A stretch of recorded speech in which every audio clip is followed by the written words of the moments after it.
Anthony Morel qui est retombé en enfance. Non, vous ne pouvez pas croire ça. Mais que se passe-t-il? Bonjour Anthony. Bonjour Jean-Jacques. Vous êtes arrivé avec vos biberons. Bah oui, écoutez. Le matin, Anthony Morel prend un biberon. Plutôt qu'un mug. Écoutez, chacun son truc. Alors vous avez découvert et vous êtes venu avec un biberon connecté qui vibre quand les parents le tiennent mal. Oui, les parents anxieux, vous savez, c'est toujours l'Eldorado pour les fabricants d'électronique. Il y a plein de petits gadgets connectés et ce porte-biberon, alors qui est plutôt pas mal, qui va vous indiquer précisément l'angle auquel il faut le tenir pour éviter que le bébé ne régurgite ou n'avale un peu trop d'air, ce qui peut lui donner des maux de ventre. En fait, à l'intérieur de ce porte-biberon, vous avez tout un tas de petits capteurs électroniques, des accéléromètres, des inclinomètres qui vont vous dire, vous indiquer un inclinomètre. J'ai appris ce mot-là en préparant la chronique, un inclinomètre. Moi aussi. Donc qui vont, en fait, si vous vous prenez un petit peu mal, si le coude est trop, c'est un peu un niveau. Si le coude est trop ou trop bas, eh bien, il va se mettre à vibrer et à clignoter en rouge. Il y a un système de petites diodes électroluminescentes. Ça, c'est la première chose. Mais surtout, ce biberon, il va envoyer vers votre smartphone tout un tas d'indications. À quelle heure les repas ont été pris, la durée des repas, le nombre de grumeaux dans le biberon. Il est capable. Il y a aussi un capteur pour ça. Un grumomètre. Ça marche. Le nombre de grumeaux dans le biberon qui a été rencontré et qui est remonté dans la tétine. Est-ce que ça marche 18 grumeaux.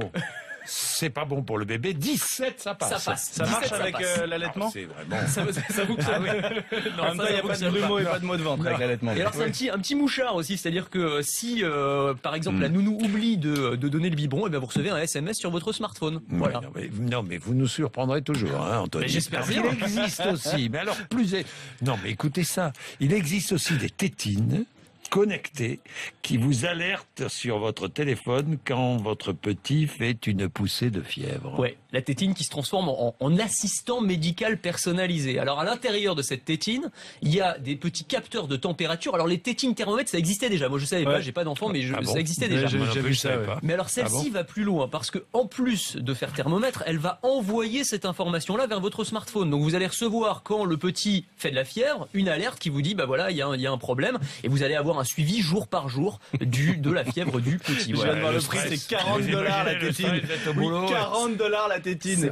Au rythme où on les perd. Ah bah oui, évidemment. Alors, faut payer la connexion. Aussi, là, franchement, même les couches deviennent connectées et vous envoient un SMS quand elles doivent être changées. Donc, oui, il y a plusieurs projets de smart diapers. Anthony, on le sait quand on le sent. On le sait tout de suite. Moi, j'ai pas d'enfant, on le sent tout de suite. Bon. Oui. Non, mais alors là, quand il y a des capteurs d'humidité dans la couche, et donc quand elle est humide, le nez, c'est un capteur. C'est un capteur. Oui, vous avez raison. Vous avez raison. Mais là, vous allez recevoir en plus un petit SMS ou un message sur Twitter qui vous alerte que la couche est pleine et qu'il faut la changer. Voilà, c'est très sérieux.